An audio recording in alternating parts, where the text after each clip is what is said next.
second, let me present you with a little gift. So our first speaker may have the most challenging job in the Pentagon. He oversees a long overdue comprehensive modernization and recapitalization of our Air Force.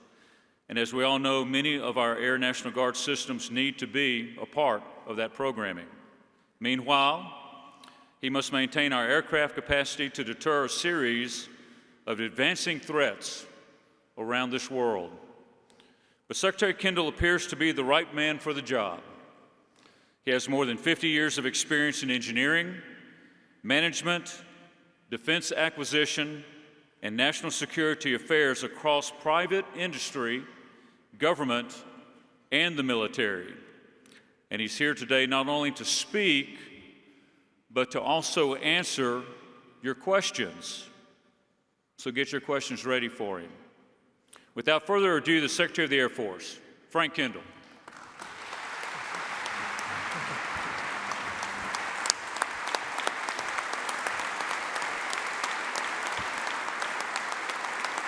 Thank you.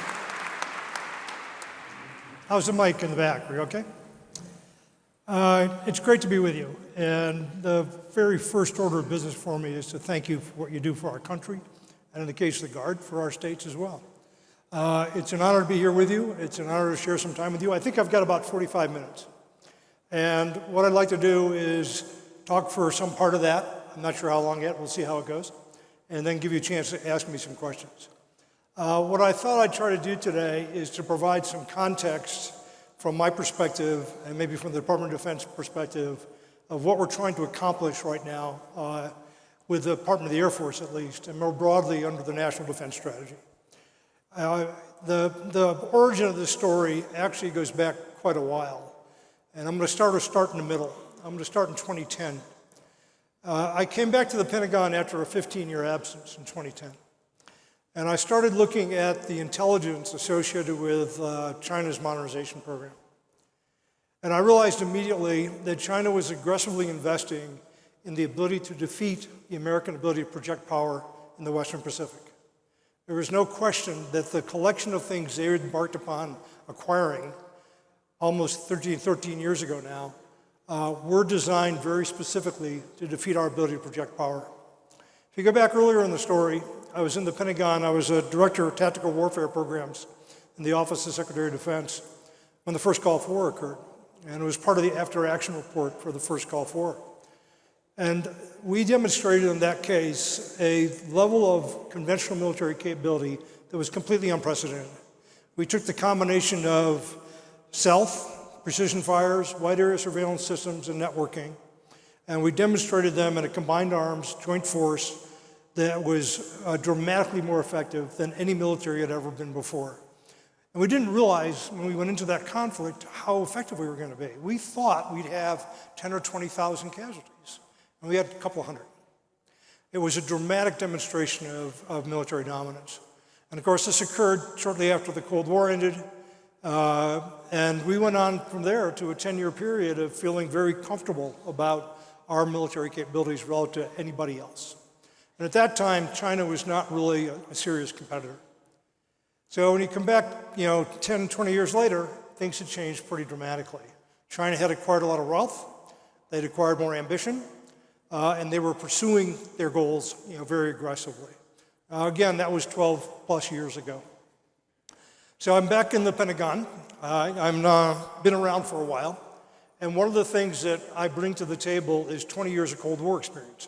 So if you take the story back even further, when I first came on active duty in the Army, 1971, we were just coming out of Vietnam. We were drawing down in Vietnam at the time. We weren't quite out yet. And we were turning our focus back to Europe and to the threat of Soviet aggression in Europe. So for the next 20 years, I spent my time working on first operational things and then technical interactions and acquisitions relative to operations, and trying to get all that right in both the strategic and the tactical areas against a peer competitor, a fairly well-resourced, definitely strategic adversary type of peer competitor. That 20 years of experience has informed what I'm doing today to a large extent. And it was quite clear during that period of time what our priority threat was. I served on the front lines in the 70s in Europe, and I hate to admit it, like the Army people won't mind, but the Air Guard people might mind that I was an Army Air Defender once upon a time. And it is a little bit strange that an Army officer and an Army Air Defender is now the Secretary of the Air Force, but here we are. So I had that operational experience, and then I had the experience of managing the acquisition of programs and being part of the acquisition of programs designed to deal with the threat of the Soviet Union. And so here we are, back in a world in which we have a peer competitor again. A strategic competitor is very well resourced, and in my mind, a more significant competitor by far than even the Soviet Union was, and certainly than anyone else that we're dealing with today is, including Russia. We refer to Russia now as an acute threat. We refer to China as a pacing challenge. I think those are reasonable descriptions, but there's a big gap between the two. I briefed the former National Security Advisor once, Susan Rice, and I had prepared some charts for her, and I use these in a lot of briefings.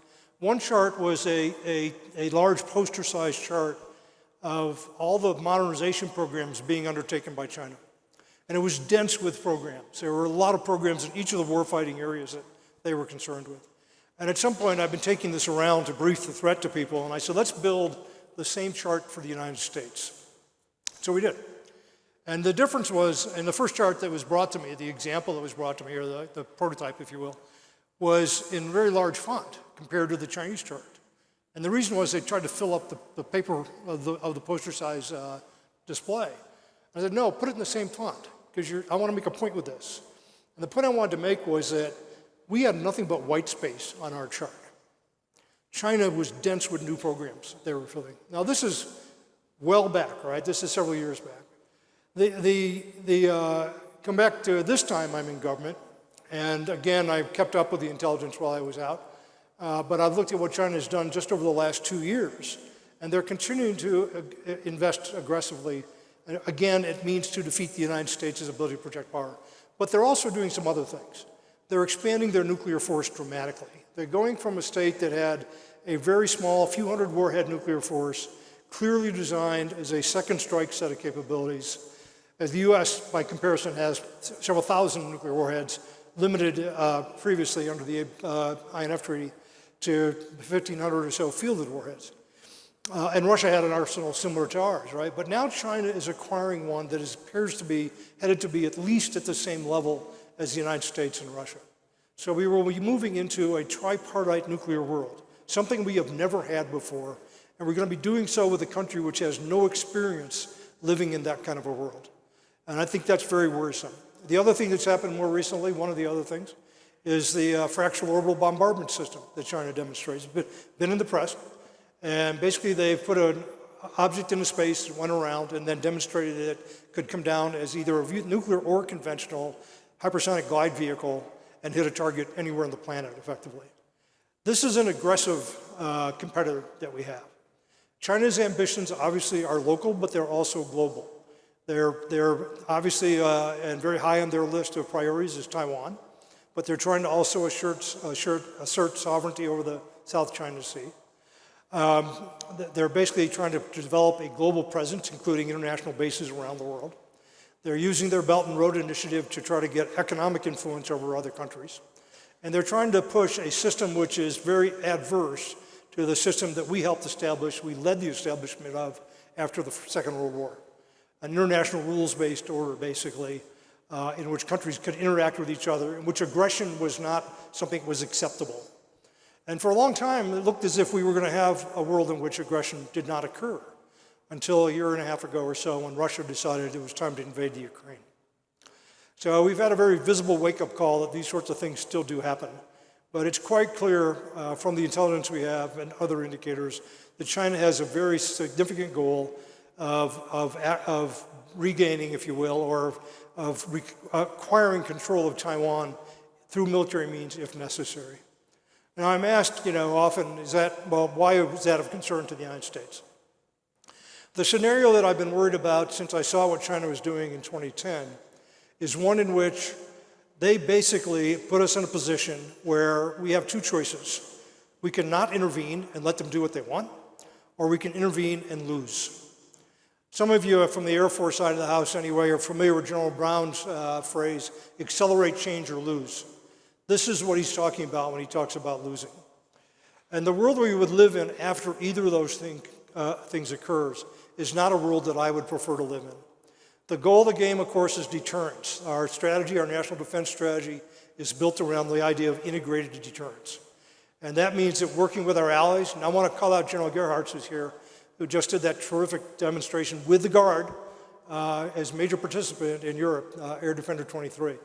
Our greatest strategic asset as a country is our international partnerships with countries who share our values. And China is trying to attack that. They're trying to divide us. Now, China has just seen how Vladimir Putin's attempt to do something similar in NATO has completely worked opposite of what was intended or expected. And that's a good message to deliver, but we got to continue to deliver that message. And demonstrating that we can mass integrated power from all of our forces together, either in Europe or in the Pacific, and we're going to do more of that as well, sends a very strong and important message. So I just want to give a shout out to our international partners, and particularly Germany, who's represented here with us. But that strength has to be built upon, and we cannot stand to be behind in a race for military technological superiority. In addition to having global ambitions and having acquired a force designed to accomplish at least local ambitions and defeat us in our ability to project power, China is investing very intelligently and very strategically in the sorts of systems it thinks it needs to attack us. And that was what struck me when I came back in 2010. The U.S. defends for power projection on a small number of high-value assets: satellites, forward air bases, aircraft carriers, and command and control and logistics nodes. And China's recognized that dependency and has been acquiring precision missiles of various types to attack them, along with all the systems that would support that. They have militarized space, and they have recognized our dependency on satellites and acquired both their ability to support their rocket forces from space with targeting and communications, and also their ability to attack our assets in space. We changed our strategy for space during the Obama administration. We did not get very far with fielding the capabilities we needed. The Trump administration created the Space Force, and we moved further down the path towards what we need, but we still have a long way to go. The way I summarize the situation in space is that we essentially are a nation that had a merchant marine and woke up one day and said, we need a Navy. And we have now got to go acquire military capabilities for space and resilient space services that support all the services, all of our military forces, and we don't have that yet. So we're on the road to try to do that. So anyway, this is the problem set that I recognized that we needed to address, and that I came back into government 2 years ago to try to help with. And despite my Army background, I did lobby to become the Secretary of the Air Force, because I believe that the Space Force and the Air Force are the keys to our future operational success. All the other services, no disrespect for them whatsoever, going to make major contributions, are utterly necessary for our success. But those services depend on our ability to control space and the air. And we cannot afford to lose control of either. So coming in office 2 years ago, what we started out to do was to define the problems we had to solve and lay out programs to modernize to get them solved. So basically, we set up what were called operational imperatives. There was a list of 7 of them. I'm going to give you a very quick walk through them and address those and look for the best solutions we could find to each of those operational imperatives. We did that work. It took several months. We brought in some people to lead it from DARPA. We basically formed teams that were teams of collaborating co-chairs, if you will, of operational people and acquisition and technical people to work together to develop solutions. And I moved our operations analysis shop out of one of the services and into the Secretariat so it could support the entire effort. So that effort over several months produced very good products, very well-defended products that were the basis for our budget that is currently before the Congress. So we finished that work to a large extent. We identified what we needed. We needed about, if we were doing everything we wanted, we would need about $100 billion over the next 5 years. We weren't going to get $100 billion over the next 5 years. And within the Air Force initially, we could only fund a small fraction of that. But we made the case for what we needed. And the 24 budget now has about $35 billion, the most essential items on that list, almost all of them. And it has about $5 or $6 billion in FY24. Okay, pay attention to the dates, because we finished that work and identified what we need to do almost a year and a half ago. And then we spent an awful lot of time in our system getting it into the budget, getting it to the Hill, and waiting for Congress to act. So where we are today is we're still waiting. And we already are getting signals that we're going to have at least a 3-month continuing resolution. So we won't get 24 appropriations. We may get an authorization, but we won't get appropriations until at least the end of the calendar year, and maybe longer. And there is some discussion in Washington now of the potential for a year-long continuing resolution. In all of those wonderful states and territories that I heard talking about what they're doing earlier, we need to get the word out that that is unacceptable. That we have got to, the Congress needs to do its job. It has got to move those things forward. Time is our greatest enemy. And if we need authorizations and we need appropriations. We have a legislative initiative that we put forward out of the Department of Defense that will allow us to start quicker. That will hopefully be in the 24 authorization bill. And we won't have to wait quite as long for some of our most important programs in the future if that's passed. But in the meantime, we sit here waiting. The other thing that happened as we went through this work is we recognized that there was more to be done. And we created what we call cross-cutting operational enablers. They're in the areas of electronic warfare, munitions, mobility, counter C4ISR, there are 5 of them now, and training. These are areas in which we saw that we had deficiencies. We had to move forward in those areas as well. And on the training front, which I know is of interest to all the operators here, we have a long-standing advantage that we created during the Cold War of integrated training and exercises like Air Defender, like the things we do at JPARC and at Dallas. And that integrated training has given us a big advantage historically. If you're not, you should have seen in the press that China's hiring NATO pilots to train Chinese people on how to train. And they're closing that gap. It's one of the many ways in which they're making progress against us, and we cannot stand still. Time is our greatest enemy. I have started each of my various hearings with the Hill, and there have been 8 of them so far, where I go up and I defend the budget and explain with the 2 service chiefs for air and space what we're trying to do and why the Congress should give us the money that we ask for. And I've started each of those with quotes from Douglas MacArthur, whose car I got to sit in last night, interestingly. That was great fun. But Douglas MacArthur's quote is from just before World War II. And it's that all military failures, and I'm paraphrasing, all military failures can be described in 2 words: too late. Too late to understand the threat, too late to respond, too late to organize, too late to prepare. And I am very concerned that we are going to be too late. Now, if you go back to that phrase, accelerate, change, or lose, what we did through the operational imperative work was to identify the change we needed. And so that was what we're doing. That's the change we need to accelerate. But it's not the only change. I'm going to talk about some other aspects of what we're doing. Let me walk you through real quickly the operational imperatives so you'll be familiar with those. The first one is space order of battle. I mentioned the conversion from merchant marine to Navy.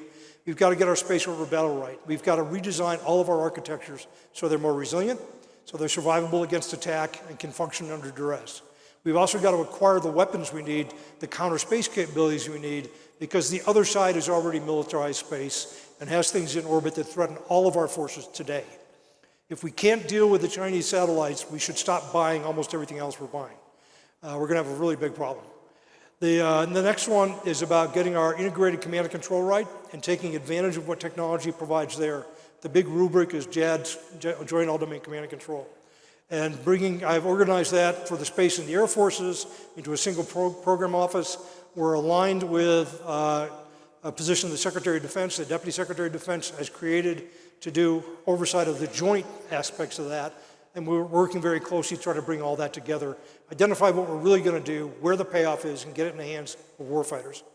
Third thing on the list is targeting, which is going to, against moving targets in particular. If you're trying to stop an act of aggression, you're trying to deal with moving targets. They may be ships, they may be land vehicles, armored vehicles, whatever, but they're moving targets. And so acquiring those targets, getting targeting quality accuracy on those, and getting that data to weapons so that you can bring precision weapons to bear is a critical part of essentially a kill chain or increasingly kill webs where you're trying to deal with large numbers. The next thing on the list is the traditional Air Force role of air dominance. And we're working on prototypes and headed towards fielding and production of the next generation air dominance platform, the replacement for the F-35. I'm sorry, the successor to the F-35, the replacement for the F-22. But that is an expensive platform. The way it's been designed, the requirements have been levied on it, it's going to cost multiples of what an F-35 costs. We're not going to be able to afford a great deal of those. So we're supplementing and complementing that platform with what we're calling uncrewed collaborative combat aircraft. Unmanned aircraft, uncrewed aircraft that are in the numbers between 2 and 5, just to give you a mental picture, that are controlled by the manned aircraft, the NGAT, or even an F-35 or an F-15, for example, and that operate as a formation under the control of that pilot. This opens up some really innovative and exciting tactical things that we're going to be able to do. And it creates a terrible dilemma for the other side once you do that, and it's very cost effective. We're committed to doing this. We've got several $billion in the budget to move that program forward and to actually field that capability as quickly as we can. And we'll get an entry-level capability, and then we'll let that grow over time as we learn more from the experience. Next thing on the list is the vulnerability of our air bases. Our airmen have got to be prepared to be attacked on their air bases. There are literally hundreds of Chinese missiles that have been built already to attack each of our air bases. Cruise missiles, ballistic missiles, air-launched, sea-launched, ground-launched. We have got to deal with that, and the concept the Air Force has for that is called Agile Combat Employment. Some of you have had the chance to do some exercises or some training in this environment. Under Agile Combat Employment, we don't just stay on the fixed base that everybody knows where it is. We move our forces around to alternative bases so that we're not as targetable, and we combine that capability with deception, with hardening, and with defenses, so that we provide a much more difficult targeting problem to our adversaries. Even with that, we're still going to have a hard time making our bases as resilient as they're going to need to be. We're going to need defensive systems. And for the Army people in the room, that's one of the jobs, the Army Air Defense, my old job, coming back around. We're going to need support from other forces, probably other services, particularly the Army, to defend those bases. The next thing on the list is our long-range strike set of capabilities. You may have all seen the rollout of the B-21 bomber. That's the heart of that next generation of capability, but it won't be fighting alone. It'll be in a family of systems context supported by off-board capabilities, as well as carrying or accompanied by some additional capabilities that will fight again as a formation. And then finally, getting ready to actually deploy. The things that we count upon, the dependencies we have if we actually have to mobilize the force at scale and go to war. So that's next. That's the 7. I mentioned the cross-cutting operational enablers earlier. They're driven in part by what we're seeing from the threat. The mobility side of the house, I know there were a lot of Air Force tanker people in the room. The mobility side is driven by the fact that the threat is reaching out to longer ranges than we've ever had to be concerned about weapons before. So the tanking operations we do for our fighters in range that they can then conduct their missions are going to be under attack. And we have got to have a more resilient way to do refueling. Those ranges are not going to fundamentally change. So we have got to get to a next generation of tanking capability that is resilient. And we scrapped our old plan and we've gone to a whole new plan. We've got to look at the same thing for mobility. But tanking is first on our list of priorities, and we're moving forward with a program to identify how we're going to meet that requirement. So that's a pretty good snapshot of, and I've taken a long time of that to talk about all our modernization efforts. The other thing that I've learned in the 2 years I've been in the job, and I have a great many conversations with members that are leading our current forces, including the service chiefs, is that over time, the Department of the Air Force, particularly the Air Force, but also the Space Force, just because of the heredity of the Space Force, have basically optimized themselves around the types of operations that we've been doing for 20 years. They have basically set up rotational patterns, training patterns. They prioritize certain things over others in terms of sustainment and capabilities. They've neglected to do or just have not chosen to do because they were lower priority certain types of exercises at scale. We have not rehearsed for the type of conflict, the most stressing situation we might face. And we need to re-examine everything we do in the department. So the service chiefs and I are kicking off an initiative we'll talk about a lot more at our upcoming Air Force Association conference that's going to try to look at how do we re-optimize the Department of the Air Force for great power competition, because that is what we are in. And we have there are no sitting officers, hardly. There are a few that had, even my 4-stars, have had only a couple, 3 years or so of Cold War experience dealing with a peer competitor. There's no institutional experience with that. And in the environment we had where we had the absolute assumption of dominance, coming out of the first Gulf War, and never having that seriously challenged, are in a world now where it is being challenged. And we're going to have to do an interesting reorientation, if you will. We're going to have to reset our minds about what we're doing, and we've got to look at everything we do. So the change we need to make now, we've got to take a harder look at. We've got to accelerate that as well. And that's true of all aspects of the enterprise. So we're going to be looking at that over the next several months. And we're going to be put a lot of changes that I think will come out of that into execution as soon as they're identified, frankly. There's no reason to wait. If we see a change we need to make, we're going to make it. But the time frame in general is sometime in the January-ish time frame. We'll have a set of things that we're going to do, some of which will be at scale and some of which will be relatively minor, but all of which will have an impact. And I would ask you, particularly people in the Department of the Air Force who are here, to start thinking about that now. Start thinking about, okay, am I getting ready? Am I ready, first of all, to be mobilized to go off to the Pacific if we're called upon to do that? And if we're not, what do we need to do to get ready? And am I doing things that don't contribute to that may in fact detract from that? We're relooking at how we're supporting current deployments to try to come up with a way that's more efficient and effective to do that, that preserves readiness more effectively. But one of the things that has happened is we have piecemeal supported a lot of the things we're doing, particularly in the Middle East over a long period of time. And we also need a little bit more strategic discipline, a phrase that General Brown uses, and you'll hear more, I think, assuming he's confirmed soon, that'll allow us to focus on the pacing challenge, which I think is very aptly named. So that's essentially the big picture of what we're doing.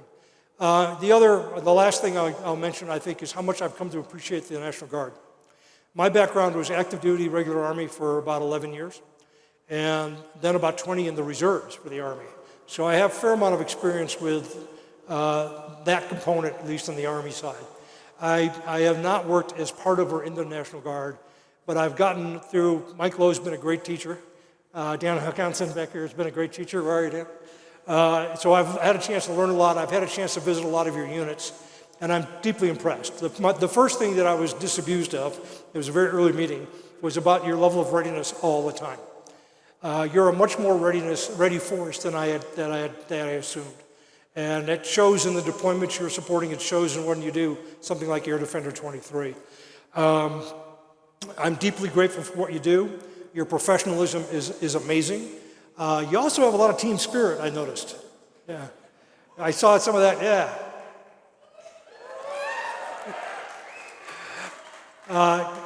Your value is not going to be diminished by any of the things I've been talking about. It's going to go up. We need a deep set of capabilities that can be brought to bear very quickly. We may need a slightly different set of capabilities than the ones we've traditionally had. The worst part of my job is basing decisions. And yeah, I hate them. Because I always make somebody unhappy. And there's great resistance to change out there. Change is necessary.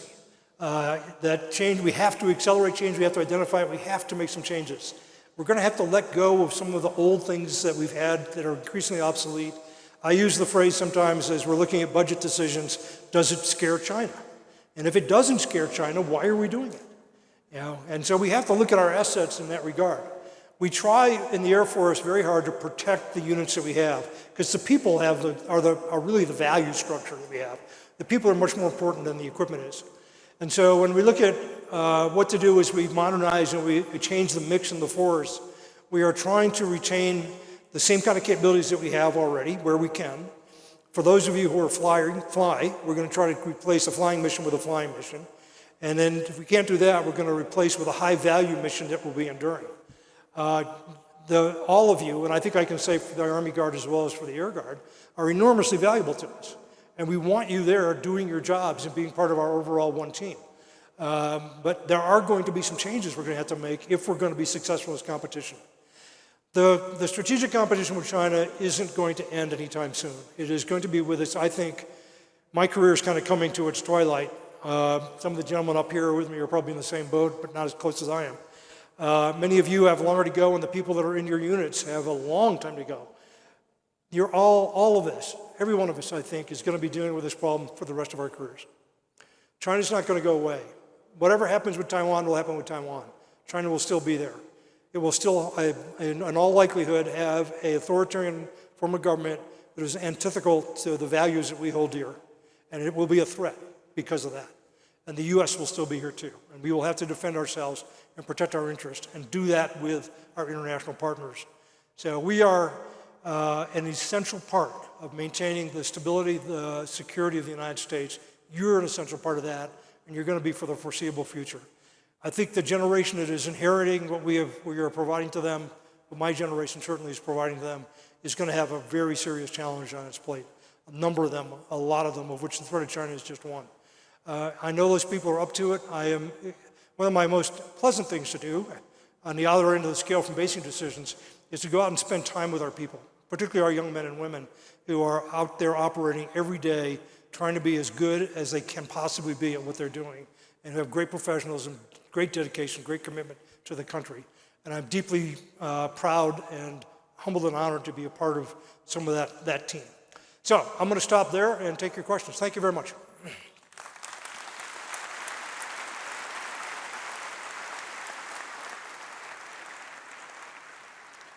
I wasn't too bad. Sometimes I try to do 15 minutes and I never can pull off 15 minutes. So I did about half an hour. So I think we got about 15 minutes for questions. Yep.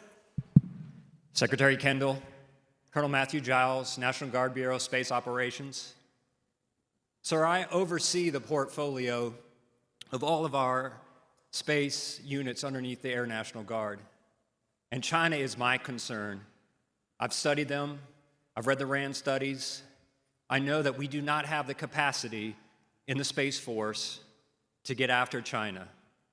But yet I look around and I see the dedicated airmen in the Air National Guard and our space units that are asking me the questions on why is this taking so long and what can we do, sir, before it is too late? Over. I think the question was about the Space Guard. I'm going to answer it like it was anyway, because I think that was what you're getting at. I don't know.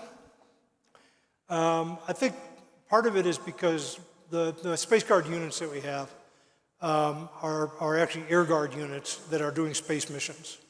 And there's been what has become, unfortunately, something of a political question about what their future will be.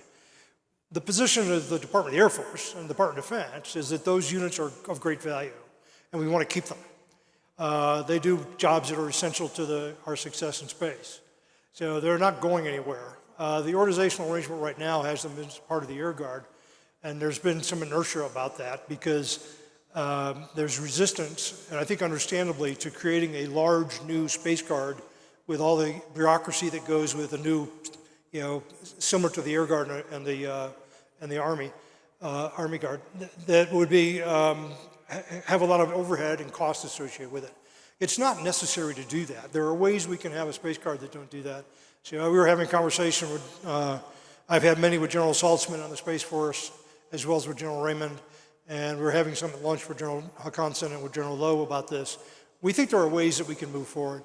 We're going to have to go sell them inside the administration to some degree. The Congress is, I've been hoping that Congress would solve this problem for me. And there's some signs that they may do that. But we need to move forward and we need to get it resolved. And people that are in those units are in limbo right now, and they need to be told what their future is, and that needs to be settled. So I'm very much with you on that. The other side of urgency about space is on the acquisition side and getting the new capabilities that we need. We're making some pretty good progress there. The Space Development Agency has started to field a more resilient transportation layer, transport layer, a communications layer, to replace some of our highly valuable but small numbers and vulnerable communication satellite capabilities. We're tapping into what the commercial world is doing there, systems like Starlink. And we're also initiated the missile warning and tracking distributed system that will be much more resilient. So we've got some things already moving forward there, but there's some others that are stuck at the budget that we're waiting on approval for. I think there is a very strong sense of urgency about getting all those things going forward. And we have an acquisition executive in the Air Force and Department of the Air Force who's solely dedicated to space. And he has put some tenets in place which are all about doing acquisition as quickly as can. My guidance to all of my acquisition people has been very simple. Get meaningful military capability in the hands of operators as quickly as you can. I'm not Experimentation and prototyping have value, but if they're not constructed so that they're on the path to getting real capability, then we need to relook at how they're structured. And we also need to make some decisions about what we're going to commit to so that we can get those things fielded and fund them adequately in the budget to make that happen. I think we have not done enough to focus our efforts on getting real capability out there as fast as we can. So we're in the process of doing that. Okay, next. Good afternoon, sir. My name I don't know is where the mic is. I've got people down here. over here. I see it back there. Okay, thanks. Next one will be down here. Okay, go ahead. Yes, sir. My name is Captain Guy. I'm a contracting officer for the Maryland National Guard, and I have an acquisition question. It's in regard to Accelerating B, bureaucracy from Accelerate, Change, or Lose. And so the last line indicates the current acquisition process is not built to maintain our advantage in tomorrow's fight. So my question to you is, how do you see our business system and acquisitions framework improving in order to maintain our advantage? It's a good question. I get it a lot. I spent most of my life in engineering and new product development, basically in program management. And I get there's a very widespread perception that we're incredibly slow doing acquisition. I'm going to ask you a question I ask a lot. How long do you think, you can just shout out if you want, how long do you think it takes to field the average program that goes through the acquisition process? I heard a 10 up here. Okay, the answer is 7. It's actually a little less than 7. If you look at them all together, that's basically what it takes from the time you decide you're going to do something seriously, put it in development for production, produce it, and start to get some. It's about 7 years. The F-35 is one of the worst programs ever in terms of how long it took. And people look at it as if it's average. It's not. It's a huge outlier. And what drives the length of time it takes more than anything else is the complexity of the product. How hard it is to do the design and test and build the product that you're talking about. So simplicity is what you really want as much as you can. There's a great book out called Recoding America, which talks about software-based systems, in particular business systems largely. And it talks about how, in the government in particular, we have a habit of adding every requirement we can imagine or that we can infer from statutes or policy and put them onto our systems, and then saying, okay, go build something that has every one of these 1,000 things we want, as opposed to, okay, what are the 10 things we really need? Let's get that, and then let's expand on that. So we're trying to change our philosophy in that regard. But acquisitions move at the speed of money, first of all. How long does it take you to get money so you can start? And that was what I mentioned earlier. We're trying to get an initiative through Congress that will let us start as soon as we see a need or an opportunity. Then it means at the speed of engineering, once you get the money on contract. And the speed of contracting, you can do that pretty fast too. There are tools that allow you to do that fast. And then you move at the speed of engineering. And the speed of engineering is driven by how much technical risk and how much complexity you put into the product. So that's essentially what drives us. And it's having strong marriages, if you will, I think that's the right word, between operators who set requirements and acquirers who do the designs is essential to success. All of the operational imperatives I mentioned were led by a team of people from both of those communities. You know, we are stronger together, and we have much better success if we bring teams together of all the relevant people, but you still have to put somebody in charge and you have to make progress. In the JADC² world, which is the most, I mentioned, one of the hardest things for us to do, advanced battle management system for the Department of the Air Force. You know, we put a general officer in charge. We brought in a promotable general officer or general officer to be counterparts for space and air, because we're trying to solve 2 battle management problems, one for the space fight and one for the air fight. And let me piggyback on that while I'm on that subject.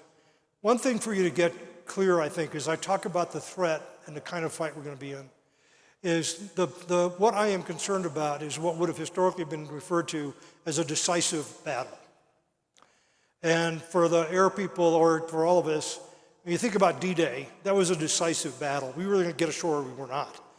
If you think about the campaign of the 8th Air Force, the strategic bombing campaign, that was a very different sort of thing. When you think about what Putin tried to do in Ukraine, he tried to have a decisive battle. He wanted to overrun whatever defenses there were immediately and prevail. He didn't get it. Okay, China is trying to get to where they can win a decisive battle for whatever goal, but most nominally Taiwan. The duration in which you have to stop that, to be effective at defeating that, is measured in a couple of days. It is not something that's going to happen over a long period of time. And the critical moments will probably be minutes or hours. So you've got to bring combat power to bear in a time frame that's consistent with that. And you've got to manage that. So the battle management problem we have, and I saw some encouraging technologies about this today, the battle management problems we have, both in space and in the air, are tightly compressed in time, large numbers of things, very violent and very chaotic. And if you can figure out a way to control that effectively, there's got to be a lot of automation in this, and apply your forces more efficiently, you're going to do much better than if you can't. And that's the problem that we're trying to solve with JADC squared. So it's a very different thing that we've been used to doing for a long time. Now it's your turn. Good afternoon, Mr. Secretary. My name is Lieutenant Colonel Jennifer Ruth Green from the Nevada Air National Guard. Quick question for you. Appreciate the fact that you're concerned about China, as are all of us. And when I think about China, specifically the fact that they continue to make great gains and great traction as a result of how they spend their money and how their finances have zero strings attached, that is something that goes against the moral compass that the United States has. For example, the Chinese will say, hey, here's a bunch of money, give us this land, give us this opportunity. We don't care about what human rights you do or don't follow. However, the United States runs counter to that. And so in thinking about concepts like that, how would we get an advantage when they are actively working hard to make sure that they can put their resources, get land, get opportunities, when we're limiting ourselves with morality, quote unquote? How would we realistically, as an American team, move forward when our enemy is not playing by the books, specifically in this arena, sir? I did not plant that question, but I will answer it. One team, one fight. We have got to appreciate, first and foremost, the severity of the threat.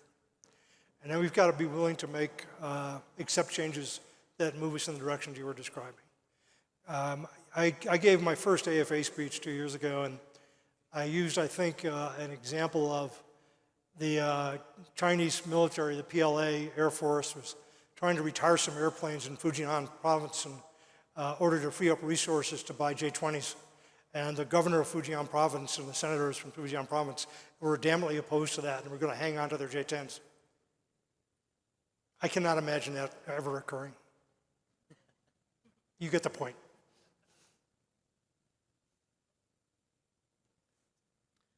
Good afternoon, sir. Oh, by the way, I wouldn't trade our system for theirs, by the way. I want to live in this country under this form of government, not under theirs, even though they have some ability to make decisions that move more quickly on some things. Go ahead. I'm Captain Moore from the Virginia Air National Guard, where I currently spend my days supporting shooting down balloons off the coast of the U.S. Well done. Deterring Russia and EUCOM, making Russia upset in CENTCOM, and ready to fly, fight, and win against J-20s and Indo-PACOM. So my question is, with the divestiture of the F-15 and the Block 20 F-22s, what is the plan to gap fill that lack in CAF assets until NGAD is online in 2030, when we have potentially a looming fight before that? We're buying fighters as fast as we can right now. We're buying F-15EX and F-35. We only plan another buy after this year, or for another year, I think, of EXs, but we'll see what happens with that. We are taking out the F-22 Block 20s because they're not really fully ready to go into the kind of combat that we're talking about. And upgrade them, as we are the rest of the fleet, would be exorbitantly expensive and take too long. We are looking at the national sovereignty mission, the air mission, and trying to make sure we have replacements there. That's one of the roles the F-15EX is very good for. So I think that we'll iterate as we go forward. We'll have more changes. We've known for a while that we're probably going to come down and then come back up. And there will be units that will probably lose assets for a year or two and then have to be then they'll get the new aircraft. So we're trying to plan that all strategically and work it out so that we fit all the pieces together. It's partly a resource issue, it's partly a timing issue, it's partly a strategic priorities issue. And thank you for what you're doing, by the way. Let's give a shout out to the air people who took down that balloon. Come on. And for the support we're providing to Ukraine. We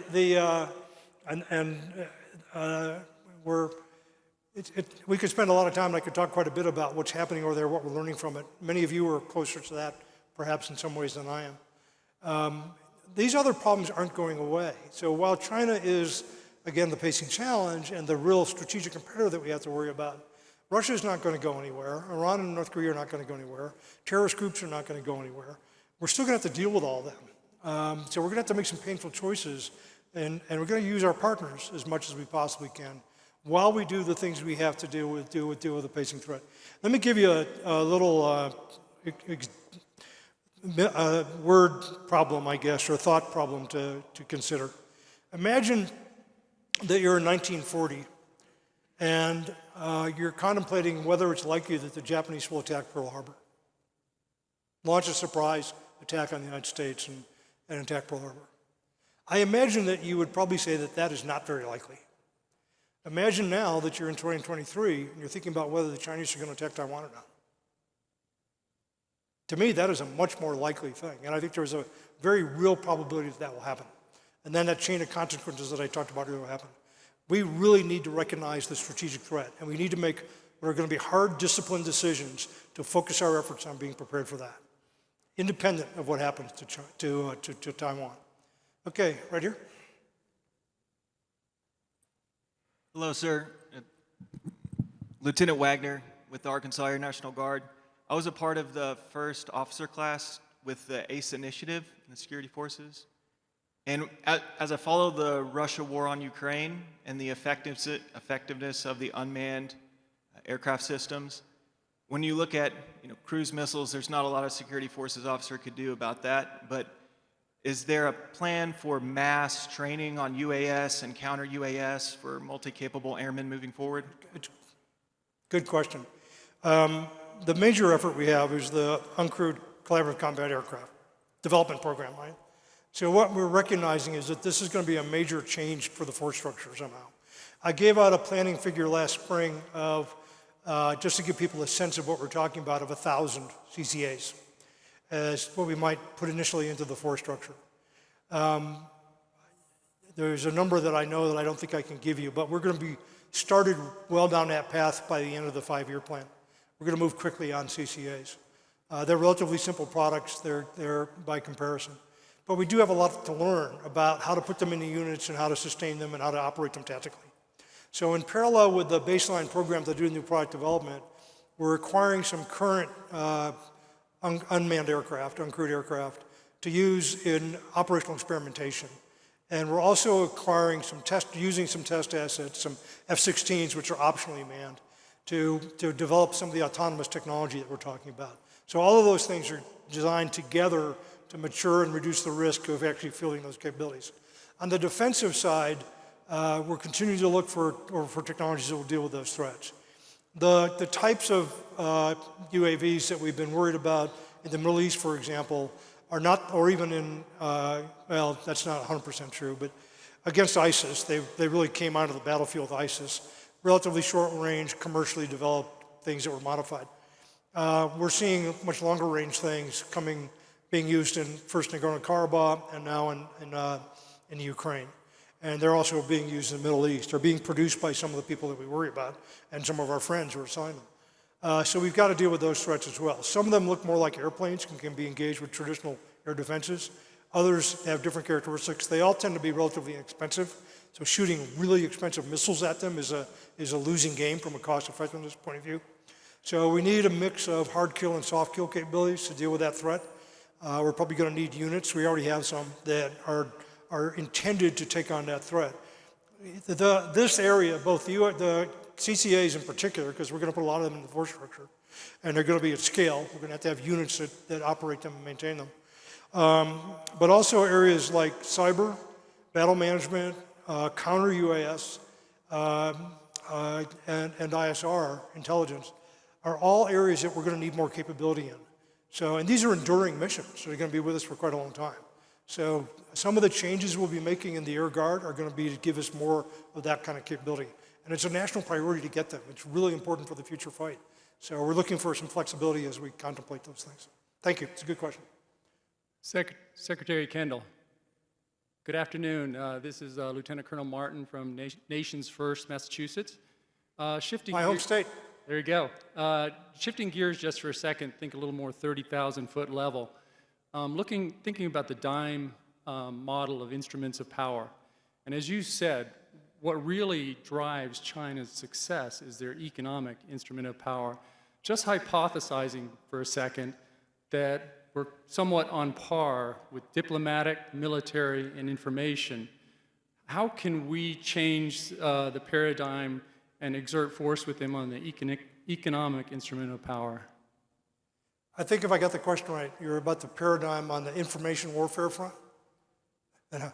What drives their success right now is, their trade imbalance and how they utilize the economic instrument of power. Yes. So I'd like, shifting away from the military aspect for a second, think about how we as a country, kind of building on my Nevada colleague's question earlier, how we can shift that to use that to dominate them.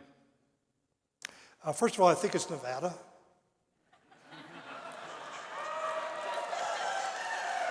Are you all right? Is that good?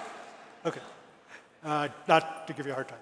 I couldn't resist. I had to do that before I got off the stage, see if I got it right. Because I would have gotten it wrong before I heard. Okay. The economic contest is really the question, how that fits in. Is that really what you're getting at? Yes, sir. Okay. One of the things I don't think we want to do is to completely decouple. And I'm outside my area of both responsibility and to some degree expertise here, okay? But it's a good question. By the way, if you're interested in China, I've got a list out of about 20 or 30 books on China that I put out recently that are all aspects of this competition, and a lot on Chinese history, their military strategy, you name it. So there's a reading list out there if you're interested that can get you started at learning more about China, helping you understand it from all different aspects. There's a big cultural gap between us and the Chinese, and we need to work hard to understand them, and hopefully they'll try to do the same with us. But anyway, one of the things that's not like the Cold War is that we don't have two competing economic systems which are essentially decoupled today. China's economy is very tightly intertwined with the rest of the global economy. It's a little bit less so. I think there was about a 20% reduction in their exports recently because what's happening is businesses are seeing risk about being associated with China and having manufacturing in China, and they're putting it other places. We're doing things like the CHIPS Act, which is going to bring microelectronic manufacturing, in particular fabrication, back into the United States and help us stay ahead in that game, that aspect of technology, which is hugely important for everything we do and for all our economies. And we're doing that in conjunction with our closest partners. So there is an economic competition going on between the US and China.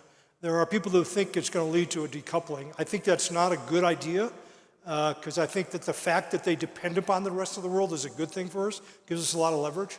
But on the other hand, China does a lot of things which are intellectual property theft, for example, trying to manipulate markets that are not conducive to the kind of economic environment we want to all operate in, which is, rule of law again, norms of behavior and so on that allow people to compete on a level playing field. So we're doing some things to limit their access to technology. My former deputy, when I was Undersecretary for Acquisition Technology and Logistics, is now the Undersecretary of Commerce for International Business Security, basically, and he's doing a lot of the constraints on what we can export to China. And we're trying to keep them from getting some of the things that they would use partly militarily, but also just commercially. And in particular, we're trying to clamp down on their ability to steal intellectual property. Businesses have sort of woken up to this to a certain degree and are taking steps on their own. But there is, and we've done some things on fair trade, obviously. The Trump administration did some things. And some of those things have been continued in the Obama and the Biden administration. So there is this economic thing that's going on as well. I don't know if I mentioned the national security strategy, but it's only in a small part about defense, about the military. It's mostly about economic and diplomatic and so on. And that's probably going to be the ground on which we're going to be waging competition more than any other. But our job is to ensure deterrence while we win that economic competition. And to ensure that we don't, by some miscalculation or because of our own weakness, get into a conflict that nobody wants. So the economic piece is not our responsibility directly, but we have a big impact on our success at continuing that and maintaining deterrence while we do. And I think that's a fundamental rule. And then we have the mission, obviously, if that fails, if deterrence fails, we want to win. You know, I have told my team that I want China to believe two things. We will fight, we will win. And you're going to help us do that. And you're an enormously important part of that.